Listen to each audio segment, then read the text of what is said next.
আসসালামু আলাইকুম এভরিওয়ান, কেমন আছেন আপনারা সবাই? আজকে আমি আপনাদেরকে তৈরি করে দেখাবো চিকেন শিক কাবাব। এই কাবাবটি আপনারা রুটি, পরোটা, নান যে কোনো কিছুর সাথে পরিবেশন করতে পারবেন। আবার আপনারা চাইলে কিন্তু এটা পোলাও, বিরিয়ানির সাথেও সাইড ডিশ হিসাবে পরিবেশন করতে পারবেন। চলুন তাহলে দেখে নেওয়া যাক কিভাবে এই শিক কাবাবটি তৈরি করতে হয়। কাবাব তৈরি করার জন্য এখানে আমি চিকেন ব্রেস্ট নিয়েছি। এইবার একটা ধারালো ছুরির সাহায্যে আমি চিকেনের এই টুকরোগুলোকে পাতলা পাতলা স্লাইস করে কেটে নিচ্ছি। আমি কিভাবে কেটে নিচ্ছি আপনারা হয়তো দেখেই বুঝতে পারছেন। আর কাটার সময় অবশ্যই খেয়াল রাখবেন, অতিরিক্ত পাতলা করেও কাটা যাবে না, আবার অনেক বেশি মোটাও রাখা যাবে না। বেশি পাতলা হয়ে গেলে যখন আমরা মশলাটাকে চিকেনের সাথে ম্যারিনেট করব, তখন চিকেনের এই টুকরাগুলো চিড়ে চিড়ে আসবে। আমি সবটুকু চিকেন এভাবেই কেটে নিয়েছি। আপনারা দেখতেই পাচ্ছেন আমি চিকেনটাকে কিভাবে কেটে নিয়েছি। বেশি পাতলাও করিনি, আবার বেশি মোটাও রাখিনি। এখন আমি এর মধ্যে দিয়ে দিচ্ছি 1 চা চামচ আদা বাটা, 1 চা চামচ রসুন বাটা। এইবার দিয়ে দিচ্ছি 1/4 টিস্পুন কালো গোলমরিচের গুঁড়া, লাল মরিচের গুঁড়া দিয়ে দিচ্ছি 1 চা চামচ। জালটা কিন্তু আপনারা আপনাদের পছন্দ অনুযায়ী বাড়িয়ে বা কমিয়ে অ্যাডজাস্ট করে নিতে পারবেন। জিরা গুঁড়া দিয়ে দিচ্ছি 1/2 চা চামচ, ধনিয়া গুঁড়া দিয়ে দিচ্ছি 1/2 চা চামচ, লবণ দিয়ে দিচ্ছি আমি স্বাদ অনুযায়ী, টমেটো সস দিয়ে দিচ্ছি 1 টেবিল চামচ, সয়া সস দিয়ে দিচ্ছি 1 টেবিল চামচ, 1 টেবিল চামচ দিয়ে দিচ্ছি লেবুর রস। এইবার এই সব কিছুকে আমি একসঙ্গে খুব ভালোভাবে মিশিয়ে নিচ্ছি। মশলাগুলোকে আমি চিকেনের সাথে খুব ভালোভাবে মিশিয়ে নিয়েছি। এইবার আমি এই চিকেনটাকে রেস্টে রেখে দিব 2 ঘন্টার জন্য। তবে আপনাদের হাতে যদি একদমই সময় না থাকে তাহলে এটাকে আধা ঘন্টার জন্য রেস্টে রেখে দিলেও হবে। ম্যারিনেট করা চিকেনগুলো থেকে আমি এবার ঢাকনাটা সরিয়ে নিচ্ছি। এরপর আমি এই চিকেনগুলোকে আরেকবার মশলার সাথে ভালোভাবে মাখিয়ে নিব। চিকেনগুলোকে মশলার সাথে ভালোভাবে মাখিয়ে নেওয়া হয়ে গিয়েছে।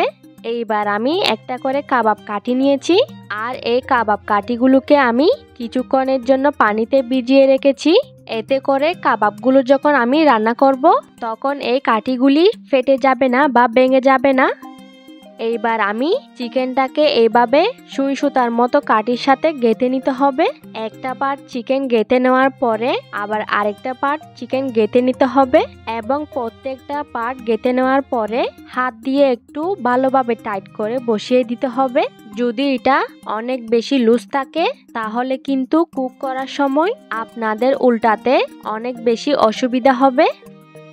আর এই তো আমার কাঠির মধ্যে একটা শিক কাবাব সুন্দর মতো গেঁথে নেওয়া হয়ে গিয়েছে। এভাবেই আমি প্রত্যেকটা কাবাব গেঁথে নিব। এইবার আমি কাবাবগুলাকে ভেজে নিব। চুলায় একটা প্যানের মধ্যে আমি খুব অল্প করে তেল নিয়েছি। এই কাবাবগুলো ভাজার জন্য কিন্তু খুব বেশি তেলের প্রয়োজন নেই। তেলটা যখন কিছুটা গরম হয়ে আসবে তখন আমি এখানে কাবাবগুলো দিয়ে দিব। একসঙ্গে আমি অনেকগুলো করে দিব না, একসঙ্গে অনেকগুলো দিলে চিকেন থেকে অনেক বেশি পানি বের হয়ে চিকেনের জুসিনেসটা কমে যাবে। চুলার হিটটাকে আমি একদমই লোতে করে দিয়েছি।